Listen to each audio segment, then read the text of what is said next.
Malaking responsibilidad ang pag-aalaga ng aso. Pero paano pa kaya kung higit 200 sila at may espesyal pang pangangailangan ang ilan sa mga ito? Para bigyan ng mukha ang balita, Mobile Journal Ivan Tarinque.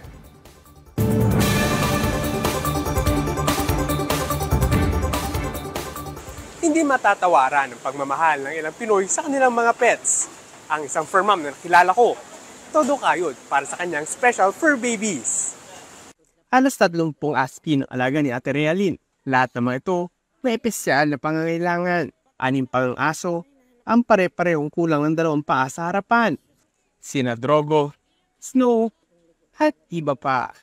Pero kahit may kakulangan, napakaligalig at lambing ng mga fur babies na ito sa kanilang fur mom at lola. Kailangan talaga ng sobrang matinding matinding tutok talaga at atensyon talaga kasi nga 'di ba hirap sila. Kailangan nakaalalay ka talaga dito sa dibdib kasi yun nga bumabalik yung kinakain nila. Dahil sa kanilang kondisyon, kailangan silang alalayan sa pagkain. Lalo na noong baby pa sila, mahirap mag-alagaan. Iba raw ang dala nilang saya para kay Ate Realin. Lalo na't kaka-recover nila mula sa heart attack. At hindi lang siyang napapasaya ng tinatawag na Wonder Dogs. Pati kasi mga netizen, natutuwa sa kanila. Meron namang ibang pure talaga, na tuwang-tuwa talaga sila. Natutuwa ako na in a little way, nakapagbigay kami ng, alam mo yun, kasiyahan sa mga tao. Kaya naman pamilya na talaga ang turing ni Ate Realin sa kanyang mga alaga. Sobrang spoiled nga ng mga ito. Aba, naka-aircon at saka pa sila natutulog. Tao yung turing ko sa kanila talaga. Pamilya. Tsaka special, kulang na nga sila tapos hindi mo pa sila bigyan ng atensyon. Hindi mo pa iparamdam sa kanila na mahal sila. So, kawawa naman. Ayon sa isang veterinaryo, ang aso may abnormalities. May tsansang may diferensya rin sa ibang organs. Gaya ng mga asong walang paa sa harap, may epekto rin daw ito sa hind legs o kanilang paa sa likod. Mukhang yung nakita ko na video, it is parang nasa G's ba? So dapat hindi na sila pinapadami.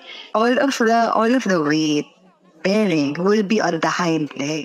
Yung vertebrae yun, di mas madaling masisira. Kaya love and care daw talaga ang kailangan ng mga asong may special needs. Ibang klase talaga ang dalang saya ng pet sa ating buhay. Kaya naman ang kanilang breed, sana ibigyan po natin sila ng magandang buhay. Mobile Journal Ivan Tarinque po hatid ang mukha ng balita. Pag-usapan pa natin ang pag-aaruga ni Realin sa kanyang higit 200 ng fur babies kasama si Mobile Journal Ivan Tarinque. Ivan, paano nangyari na meron siyang mga ganitong klase ng aso, halos kalahati o 6 sa kanyang fur babies? So, Pops J, ang kwento dyan, way back 2021, nagkaroon sila nung isang, yung tinatawag ng miracle baby, no? Nagkaroon sila, dun sila nagkaroon ng first time na magkaroon ng aso na walang front legs. No? Pero kasamang pala, 2 buwan lang tumagal sa kanila ito kasi binawian din ng buhay. Pero yun nga, after 6 months daw, biglang nabuntis ulit yung kanilang dog at nanganak ulit. Nung kanilang dog ngayon, yun nga, si Drogo, na 3 years old na.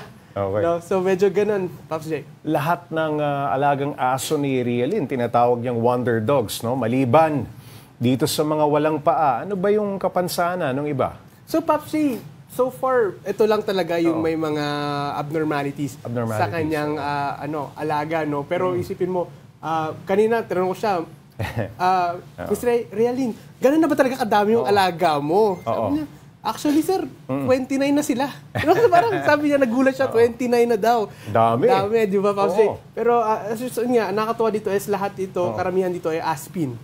No? So, sa ganong karaming mga alaga, mga fur babies mo, hindi maliit din ang budget, ano? Tama, magkano ang ginugugol niya ang budget?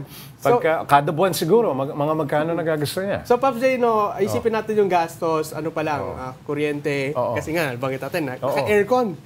Naka-aircon itong kanya mga fur babies, hindi pa kasama din yung pagkain, yung may maintenance. Vitamins pa yan, papatingnan mo pa yan, di ba? Ayun, Pops J, so ang sabi niya sa akin kanina, low 5 digits. 5 digits. Low 10,000. Ano kanyang trabaho ni Realin? Paano niya natutustusan ito? So, Pops, dati siya nagtatrabaho sa isang BPO center. Okay. No? Pero sa kasamang palad, yun nga, inatake siya ng heart attack. No?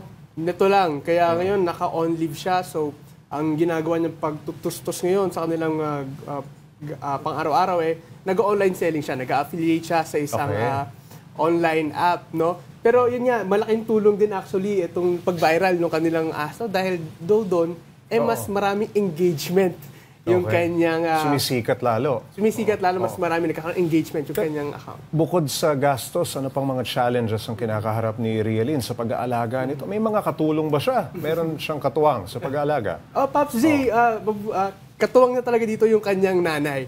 No? So, yung iba nga, ito nga si Drogo nga, ang kwento niya sa akin, talagang lola's boy. No, ganun ka-connecta, ganun kalakas yung connection ni Drogo sa kanyang lola, no. Yung iba nga daw, pag pinapagalitan niya, sabi niya, andyan ang lola mo. Biglang babait yung kanyang mga... Teka muna, Ivan, kung gano'n naman karami, sabi mo, 29, di niya man lang namamalayan yan. Pero, so maliban kay lola, meron pa bang uma-assist sa kanila? O mabilis namang nababawasan din yung bilang ng mga aso sa kanya? So, Papsi, yun nga, sa ngayon, lola lang talaga. Dalawa lang sila yung nag-aasikaso. Naku, mahirap-hirap talaga. Medyo maalaga nga, no? Marami pa. Pero so far naman daw, masunurin naman daw itong mga aso nila, mababait, at madaling kontrolin, no? Papsi, yun talaga yung parang bonus sa kanila. And saan niya nakuha yung passion ng pag-aalaga ng mga ganitong aso? Kahit may abnormalities, talagang kitang-kita yung passion ni Rialin. Saan niya nakukuha ito? So, Papsi, way before talaga, dog lover na talaga to. Si Miss Rialin, no? Kanina nung kinakausap ko siya, ramdam na ramdam ko yung pure na pagmamahal niya dun sa kanyang pets, no? Saka, yun nga, sabi niya, kahit, trato ko talaga dyan, pamilya. Hindi lang basta aso yan. Kadugo, baby niya nga yan, Pops. Yan yung talaga yung kanyang point, no? Ito, trato ko to as my part of my family, no? Iba talaga yung tama nung pag-aalaga ng ganito mga nakakatuwa pets. Naman tingnan kahit kulang ng front legs sa mga aso. Okay, maraming salamat, Mobile Journal Ivan Tarinque.